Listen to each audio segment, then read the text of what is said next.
जय हिंद प्यारे बच्चों, आप लोगों का स्वागत है अपना चैनल राजहंस कोचिंग सेंटर में। कल हम पढ़े थे बहुपद, दूसरा अध्याय एनसीईआरटी बुक का, ठीक है। और हम कल सिर्फ पढ़े थे बहुपद के बारे में, उसके बारे में जाने थे कि बहुपद कहते हैं किसको। तो बहुपद थोड़ा सा पीछे वाले में देख लेते हैं कि बहुपद जिसमें बहुत सारा पद होता है उसी को हम बहुपद कहते हैं। तो उन सब के बारे में पढ़े थे कल। आज जो है हम बहुपद के वर्गीकरण के बारे में पढ़ेंगे, ठीक है। और क्लास चालू करने से पहले आप लोगों को एक बात हम कहना चाहूँगा कि आप लोग यदि चैनल को सब्सक्राइब नहीं किए हैं तो फटाफट जाके पहले चैनल को सब्सक्राइब कीजिए, उसके बाद लाइक करेंगे, कमेंट करेंगे और अपने दोस्तों के साथ शेयर करेंगे, क्योंकि ये जो क्लास है आज का बहुत बेसिक क्लास है, ठीक है। और अधिकतर ये सब जो चीज़ आप लोगों को बताया नहीं जाता है। डायरेक्ट आए, एक्सरसाइज निकालें, बहुपद, चलते हैं बहुपद के बारे में 1 नंबर 2 नंबर क्वेश्चन पर। लेकिन उन सब चीज़ को पढ़ने से पहले हमको क्या करना चाहिए, बेसिक नॉलेज होना जरूरी है, ठीक है। तो आज हम वही बेसिक चीज़ पढ़ेंगे, क्योंकि कल हम बहुपद चैप्टर पढ़े थे, मतलब बहुपद के बारे में पढ़े थे, उसके परिभाषा के बारे में, ठीक है। बहुपद कहते हैं किसको, किस टाइप में बहुपद को लिखते हैं, ठीक है। तो आज हम पढ़ेंगे बहुपद का वर्गीकरण, ठीक है। तो आज जो है बहुपद का वर्गीकरण जो है, वर्गीकरण होता है, एक होता है संख्या, पदों के संख्या के आधार पर बंटवारा जो होता है, और दूसरा होता है घातांकों के आधार पर। बहुपद को 2 वर्गों में बांट सकते हैं। एक होता है पद के संख्या के आधार पर और दूसरा होता है घातांकों के आधार पर, मतलब उसके घात के जो अंक है उसके आधार पर हम क्या करें, बहुपद को हम जानेंगे, ठीक है। तो इसमें हमको क्या करना है कि इसको हम जो बेसिक तरह से जानना है, और इसको यह भी हम देखना है कि जब हम पढ़ाते हैं, जब आपको समझाते हैं, तो सबसे पहले आप लोगों का जो ध्यान रहना चाहिए किस पे, क्लास पे। उसके बाद जैसे हम जो मान लीजिए क्लास में उपस्थित नहीं हो पाते हैं, जो ऑफलाइन के बारे में बोल रहे हैं, ऑनलाइन को नहीं, तो ऑफलाइन में उसके लिए भी एक मतलब फायदेमंद की बात है कि यदि मान लीजिए कि क्लास में किसी दिन एब्सेंट हो गया, तो उस क्लास का जो हम डेली वीडियो चढ़ाते हैं, तो आप लोगों को क्या करना, वीडियो को शुरू से देखना, ठीक है। क्या करना है, शुरू से देखना, ये नहीं कि जो ना कल पढ़ लिए थे वो पद एक बार पीछे भी देख लेंगे, रिवीजन भी हो जाएगा, उसके बाद हमको देखना भी और समझ भी जाएंगे, ज़्यादा समझ में आएगा। तो हम क्या करेंगे, इसको पहले बारीकी से देखना है, उसको रोक के वीडियो को देखना है, जहाँ समझ में ना आएगा फिर से उसको देखेंगे, ठीक है। ऐसा नहीं है कि जब भगा के देखेंगे हम तो उसमें क्या होगा, तो समझ में नहीं आएगा, मज़ा भी नहीं आएगा। तो हम कल बोले थे लास्ट की क्लास में, क्या बोले थे कि अभी मज़ा का डब्बा दे रहे हैं, ठीक है, और उसमें रखना है डब्बा को, तब उसके बाद देंगे मज़ा, और उसको उसमें रख के फिर उसका यूज करना है। तो अभी देखते हैं डब्बा को। तो पदों के संख्या के आधार पे जो होता है बहुपद, वो होता है, देखिए जनरली हम सब जो है ना जानते हैं एक पदी, द्विपदी, त्रिपदी, लेकिन इसमें जितना पद बढ़ते जाएगा उसका आगे उसका जो है ना नाम बढ़ते जाएगा। लेकिन हम सब क्या करते हैं, तो हम सब जो पद के अनुकूल ज़्यादा जितना मेरा यूजुअल होता है उसी को हम पढ़ते हैं, जो हमको यूज होता है, और उससे ज़्यादा नहीं जानते। तो इसमें जो है जैसे एक पदी, द्विपदी, त्रिपदी किसके आधार पर है, तो पद के जो संख्या है ना उसके आधार पर बहुपद 3 गो है तो बहुत सारा, लेकिन हम जानेंगे 3 गो, ठीक है। कौन सा, एक पदी, द्विपदी, त्रिपदी, अब आगे बढ़ेगा तो चतुर्पदी, फिर आगे एक पद पड़ गया तो पंचपदी, ठीक है। इस प्रकार से आगे बढ़ते जाएंगे, 6 गो होगा षष्टपदी कहेंगे, तो सप्तपदी, अष्टपदी, ऐसे आते जाएगा पद। तो हम यूज जो होता है हमको, तो मात्र एक पदी, द्विपदी और त्रिपदी, मतलब इतना सा ही इसको हम यूज करते हैं, ठीक है। तो हम चलते हैं एक पदी की ओर, ठीक है। तो कहेंगे सबसे पहले हम एक पदी कहेंगे किसको, कहेंगे जिस बहुपद में केवल एक पद हो, जिस बहुपद में केवल एक पद हो उसे हम क्या कहेंगे, एक पदी बहुपद कहेंगे। क्या कहेंगे, एक पदी बहुपद, मतलब उसमें एक ही पद होगा। क्या होगा, एक ही पद होगा। तो जैसे हम देखते हैं हम एक ही पद कैसे होगा, जैसे यदि हम 2x² लिखते हैं तो 2x² ही होगा, इसके अलावा ऐसा नहीं कि इसमें जो ना 2x प्लस ऐसे हो गया, तो इसका पद बढ़ते जा रहा है, इसका क्या हो रहा है, पद बढ़ते जा रहा है। तो हमको इसमें क्या करना, पद के अनुकूल चलना है। अब इसमें कहता है कि एक पद, तो जिस बहुपद में केवल एक पद होते हैं उसी को हम क्या कहेंगे, बहुपद कहेंगे। जैसे में देखते हैं कौन सा है एक पदी बहुपद? जैसे हो गया 5x square 5x 2x square minus 3x cube ET से आगे बढ़ते जाएंगे इसका और सभी एग्जाम्पल ले सकते हैं। 7x हो गया, 7x ले लेंगे, x भी ले लेंगे, y भी ले लेंगे, इसको y सिर्फ करके, ठीक है, इस टाइप से। तो इसको हम कहेंगे एक पदी, जिसमें केवल एक पद होगा। क्या होगा? एक पद। एक पद, उसी को हम क्या कहेंगे? एक पदी बहुपद कहेंगे, ठीक है। उसको हम क्या कहते हैं? एक पदी बहुपद कहते हैं। दूसरा आता है द्विपदी बहुपद। पहला क्या था? पहला था एक पदी, जिसमें एक केवल एक पद होगा, ठीक है। उसको हम देखें कि 5x 2x square minus 3x cube, तो ये सब एक पद में है, ठीक है। इसमें ज्यादा पद नहीं है, क्या है? तो सिर्फ एक पद है, तो उसको हम बोले एक पदी बहुपद, ठीक है। अब हम देखेंगे द्विपदी बहुपद। कौन सा पद? तो द्विपदी बहुपद जब हम देखेंगे तो द्विपदी बहुपद कहते हैं किसको? जिस टाइप से हम बोले थे, जिस तरह से बोले कि जिस बहुपद में केवल एक पद होते हैं उसी को हम क्या कहेंगे? एक पदी बहुपद। उसी तरह से क्या करना, जहां एक था वहां दो लगाएंगे, कहेंगे जिस बहुपद में केवल दो पद होते हैं उसी को हम क्या कहेंगे? द्विपदी बहुपद कहेंगे। क्या बोलेंगे? द्विपदी बहुपद बोलेंगे, ठीक है। तो देखते हैं द्विपदी। कहता है जिस बहुपद में केवल दो पद हो उसे द्विपदी बहुपद कहते हैं। जो हम बोले वही चीज लिखे हैं, ठीक है। तो 2x प्लस 5, यदि x को समझ में नहीं आता होगा आप लोग तो थोड़ा सा कमेंट भी कर देंगे, हम उसको सही से लिख देंगे, ठीक है। वैसे इस टाइप से x को लिखना, यदि ऐसे नहीं आता है तो ऐसे लिखना है, छोटी x, ठीक है। तो इस टाइप से, तो 2x प्लस 5, देखिए एक पद हो गया ही और एक पद ये हो गया x प्लस 5, तो अचर इसमें चर और अचर दोनों पद है, तो इसमें क्या हो गया? दो पद ही हो गया। फिर आया x स्क्वायर प्लस 3, इसमें भी दो पद है। 9x स्क्वायर प्लस 7x, इसमें भी क्या है? ये सब है द्विपदी बहुपद है। कौन सा बहुपद है? द्विपदी बहुपद है। हमको अपने ही आ जाएगा कि पद कैसे आ गया।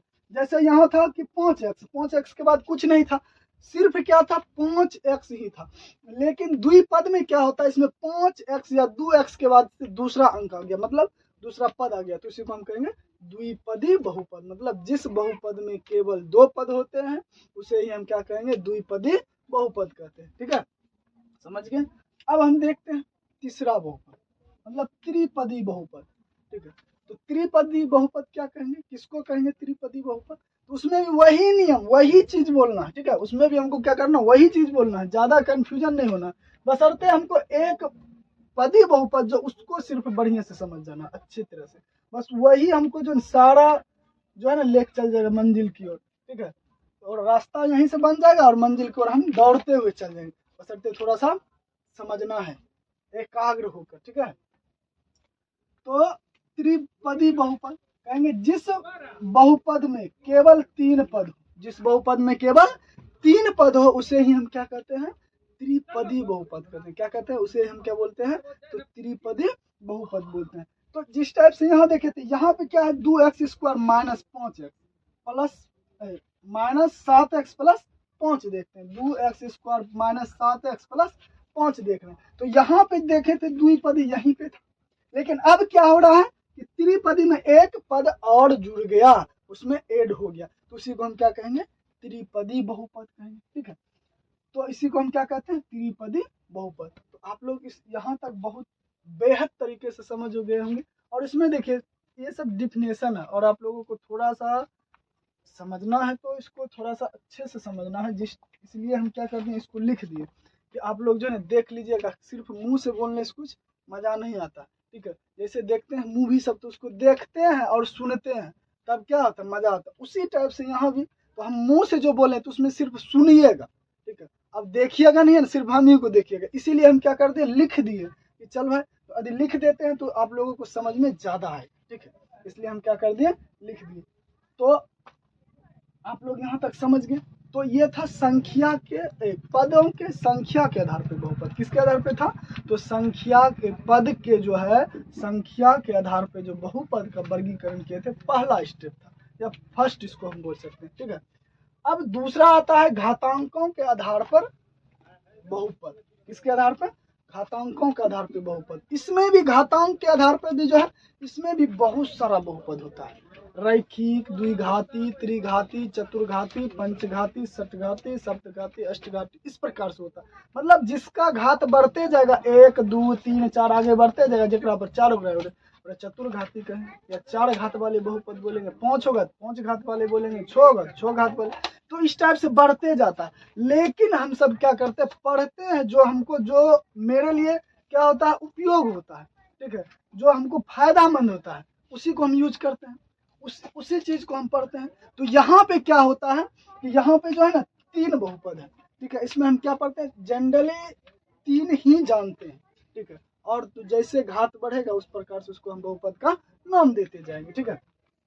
तो पहला है रैखिक बहुपद, दूसरा है द्विघाती बहुपद, तीसरा है त्रिघाती बहुपद, ठीक है। और यहाँ पे जो है ना, और हम लिखते द्विघाती त्रिघाती, लेकिन क्या है, थोड़ा जगह का अभाव है, क्योंकि मेरा डिजिटल बोर्ड है ना, और मेरा जो अभी जो है चैनल, हम सब कहाँ पढ़ रहे हैं पता नहीं, गरीब का कुटिया है, इसलिए हम सबको जो है ना थोड़ा सा कोऑपरेट करना पड़ेगा, ठीक है। थोड़ा मिटाना पड़ता है, ऐसा नहीं ना है ऐसे स्लाइड किए भाग गया फिर आया, फिर स्लाइड करेंगे दूसरा आ जाएगा, ऐसा नहीं। हमको लिखना पड़ता है, फिर मिटाना पड़ता है, थोड़ा जगह है नहीं, कम है, स्पेस कम है, इसके कारण से हमको क्या करना पड़ता है, थोड़ा कठिनाई का सामना करना पड़ता है, ठीक है। लेकिन बहुत जल्द आप सबके सेवा में जो है डिजिटल बोर्ड भी लगेगा। बस आप लोग थोड़ा सा मदद करना है, ज़्यादा नहीं।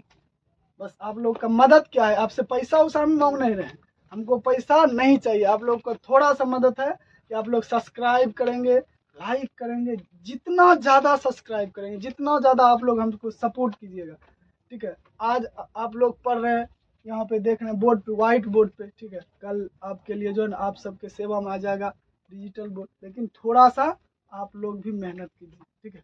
मेहनत करना यही कि आप लोगों को थोड़ा समय देकर अपने दोस्तों के साथ ज़्यादा शेयर करना, और समझ में तो अबे करता होगा, ठीक है, और अबे करता है, ठीक है।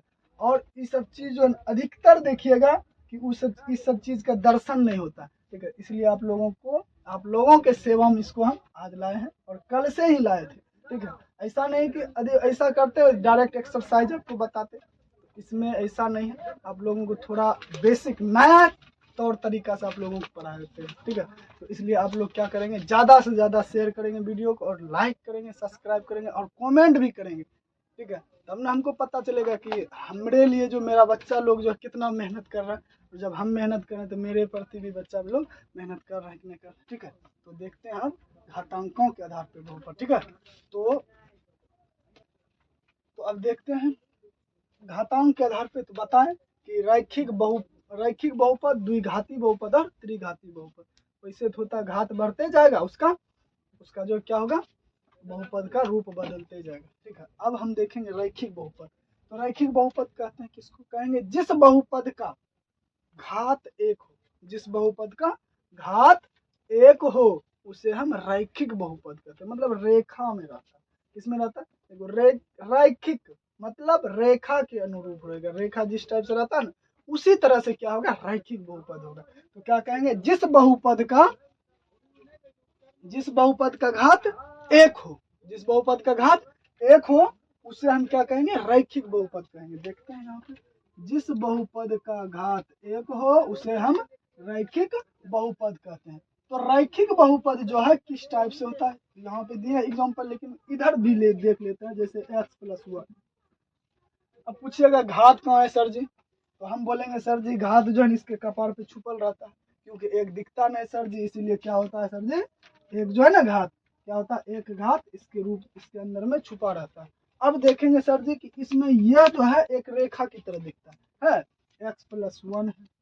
अब दूसरा एग्जांपल ले लेंगे, x+2 है या y-2 है, क्योंकि हम बोले हैं जितना a से z ये सब क्या है, चर है, तो इसको हम लेंगे, तो ये इसी टाइप में रहेगा, इसी को हम क्या कहेंगे, रैखिक बहुपद कहेंगे। और इसका जो घात क्या होता है, 1 होता है। अब इसमें हम यह देखेंगे, यहाँ नोट में हम लिख के दे दी है कि रैखिक बहुपद का व्यापक रूप किस टाइप से होता है। तो रैखिक बहुपद का जो व्यापक रूप होता है, देखिए कैसा होता है, ax+b होता है। क्या होता है, ax+b। तो ax+b और a बराबर क्या होना चाहिए, 0 नहीं होना चाहिए। यदि a के बराबर में 0 हो गया तो मेरा यह रैखिक समीकरण नहीं होगा। क्यों नहीं होगा, क्योंकि इसमें जो चर पद है उसका ही कहानी खत्म हो जाएगा। देखते हैं, जैसे ए ले लीजिए, ए यदि 0 है, ए बराबर यहाँ मान लेते हैं 0 है, तो ए एक्स प्लस बी हो गया। ठीक है, तो ए के स्थान पर हम क्या रखेंगे, 0 को रखेंगे, तो 0 गुना एक्स प्लस बी, क्योंकि ए गुना बी, ए गुना एक्स तो क्या होता है, ए एक्स होता है, तो इसको जब गुना कर देंगे तो 0, क्योंकि आपको पता है ना 0 क्या कहता है, जहिनो रहो कुटुम न भेलो कुटुम या कहो, तो उसी प्रकार से यहाँ 0 जैसन है वैसने बनाएगा, 0 जैसन है वैसने अपने के जैसा बनाएगा। ठीक है, तो वही यहाँ क्या हो गया 0, तो अब बच गया मेरे पास में क्या, बी जो अचर पद है। ठीक है, जो क्या है अचर पद है, तो इसको ही, तो यदि ए के बराबर में 0 हो गया तो क्या हो गया, हो जाएगा ये मेरा, तब जो रैखिक बहुपद नहीं होगा, इसलिए इसका व्यापक रूप जो है ए एक्स प्लस बी है, यहाँ ए एक्स प्लस बी और ए बराबर 0 नहीं होगा। ठीक है, यदि ए हो गया समझ लेंगे मेरा बहुपद नहीं। तो कहता रैखिक बहुपद के शून्यकों की अधिकतम संख्या 1 होता है। रैखिक बहुपद जो शून्यक होता है, हम शून्यक कहते हैं किसको, जो कपार पे है उसी को हम शून्यक कहते हैं। जैसे इसके ऊपर में 1 है छिपल, इसी यही घात को क्या कहते हैं, इसी घात को क्या कहते हैं, शून्यक भी बोलते हैं। क्या बोलते हैं, शून्यक। इसीलिए कहते हैं रैखिक बहुपद के शून्यकों की अधिकतम संख्या होती है 1 होती है, क्योंकि वह रेखा में उसके उस पे घात क्या होगा, 1 ही होगा। ठीक है, आप लोग समझ गए होंगे, आप लोग इसको छापिए, और आप लोग को पहले ही बता दें कि थोड़ा सा जगह का अभाव है, ऐसा नहीं है ना कि यहाँ स्लाइड करेंगे ऊपर चल गया फिर दूसरा आ गया। ठीक है, तो थोड़ा सा आप लोग उतारिए और फटाफट अपने दोस्तों के साथ वीडियो शेयर कीजिए, और इसमें जो नए नए बच्चे जुड़े हैं वीडियो को क्या करेंगे, चैनल को सब्सक्राइब करेंगे। ठीक है, तो मिलते हैं। रैखिक बहुपद देखें, अब देखेंगे द्विघात बहुपद, द्विघाती बहुपद या द्विघात भी बोल सकते हैं। कहेंगे जिस बहुपद का अधिकतम घात 2 हो, जिस बहुपद का अधिकतम घात कितना हो, 2 हो, उसे क्या कहेंगे, द्विघाती बहुपद कहेंगे। क्या कहेंगे, द्विघाती बहुपद। जैसे हम देखते हैं द्विघाती बहुपद को, 5x स्क्वायर, उसके बाद 2x square plus 5, 4x square minus 5x plus 6 तो इसको हम क्या कहते हैं, द्विघाती बहुपद कहते हैं। क्यों बोल रहे हैं, क्योंकि इसके घात जो है, अधिकतम घात क्या है, 2 है, इसीलिए इसको हम द्विघाती बोलते हैं। रैखिक में क्या होता था, अधिकतम घात तो 1 होता था। अब हम देखेंगे द्विघाती बहुपद का जो व्यापक रूप कैसा होता है, a x plus b x, a x square plus b x plus c. ठीक है, इसको हम बोलते हैं व्यापक रूप। द्विघाती बहुपद का क्या बोलते हैं, व्यापक रूप। और यहाँ भी वही चीज है, यदि a बराबर 0 होगा, यदि a बराबर 0 होगा तो ये मेरा द्विघाती बहुपद नहीं होगा। इसलिए क्या होना चाहिए, a बराबर 0 नहीं होना चाहिए। ठीक है, उसके बाद द्विघाती बहुपद के जो शून्यक है, द्विघाती बहुपद जो है, द्विघाती बहुपद के जो शून्यकों की अधिकतम संख्या है क्या होता है, 2 होता है। द्विघाती बहुपद के जो शून्यकों की अधिकतम संख्या है उसको हम 2 बोलते हैं। क्यों बोलेंगे 2, क्योंकि इसका जो घात है इसी को हम शून्यक कहते हैं, क्योंकि यही अधिकतम संख्या है। यही क्या है, इसका द्विघाती बहुपद का अधिकतम संख्या घात की। तो क्या कहेंगे, द्विघाती बहुपद के शून्यकों की अधिकतम संख्या 2 होती है। क्या होती है, 2। ठीक है, अब देखेंगे त्रिघाती बहुपद। कहेंगे जिस बहुपद का अधिकतम घात, जिस बहुपद का अधिकतम घात 3 हो, कितना हो, 3 हो, उसे हम क्या कहेंगे, त्रिघाती बहुपद कहेंगे। क्या बोलेंगे उसे, त्रिघाती बहुपद। क्या बोलेंगे, बोलेंगे जिस बहुपद का अधिकतम घात 3 हो, जिस बहुपद का अधिकतम घात 3 हो उसे क्या कहेंगे, त्रिघाती बहुपद कहेंगे। देखते हैं एग्जांपल में कि 5x पर क्यूब, फिर कॉमा 2x क्यूब प्लस 5, फिर क्या होगा 3x cube plus 6x square plus 2x minus 6। ये क्या है, त्रिघाती है, क्योंकि इसका घात जो होता है, इसका घात क्या अधिकतम 3 है। यहाँ भी क्या है, घात अधिकतम 3 है, इसी को हम क्या कहेंगे, त्रिघाती बहुपद कहेंगे। ठीक है, अब देखते हैं त्रिघाती बहुपद जो होता है उसका व्यापक रूप कैसा होता है। तो ax cube plus bx square plus cx plus d, ठीक है, प्लस डी। और यहाँ जो है a बराबर, यदि इसमें भी वही स्थिति है, यदि a बराबर 0 हो गया, यदि a बराबर क्या होगा, यदि 0 हो गया तो यहाँ पे हम क्या करेंगे, यदि a बराबर 0 हो गया तो ये मान लीजिए यहाँ से इसका कहानी खत्म। ठीक है, तो एक्स क्यूब, तो यहाँ हो जाएगा, तो ये बच जाएगा मेरा कौन चीज, द्विघाती बहुपद। यदि यहाँ पे होता है द्विघाती में ए बराबर 0, तो इस बच जाता रैखिक समीकरण। तो इसको हमेशा क्या करना है, तो इसका क्या होना चाहिए, इसमें क्या होना चाहिए, ए हमेशा 0 के बराबर नहीं होना चाहिए। यदि ए 0 के बराबर होता है तो समझ लेना है त्रिघाती बहुपद नहीं है। अब त्रिघाती बहुपदों के शून्यकों की संख्या या शून्यकों की अधिकतम संख्या 3 होती है। त्रिघाती बहुपद के जो शून्यकों की अधिकतम संख्या होती है वो 3 होती है। ठीक है, तो आज का क्लास जो है, आज जो है मतलब यहीं तक रहेगा, क्योंकि इसका नेक्स्ट पार्ट कल आएगा, क्योंकि आज ज़्यादा हो गया। ठीक है, और ज़्यादा लोड भी नहीं लेना है, समझ गए। तो आप लोगों को क्या करना है, इसको बढ़िया से उतार लेना। ठीक है, सजा सजा के। ठीक, तो अब मिलेंगे, कल मिलेंगे। ठीक है, नेक्स्ट वीडियो में। ठीक है, आज तक का क्लास यहीं तक रहने दीजिए, और आप इसको जाके माजा जो है, उस माजा के डब्बा को अभी और मजबूत कीजिए। ठीक है, तब चलेगा। कल के बाद जो होगा क्लास, उसमें डब्बा में माजा को भरते जाएं। ठीक है, ठीक, आज के क्लास यहीं तक रहने देते हैं।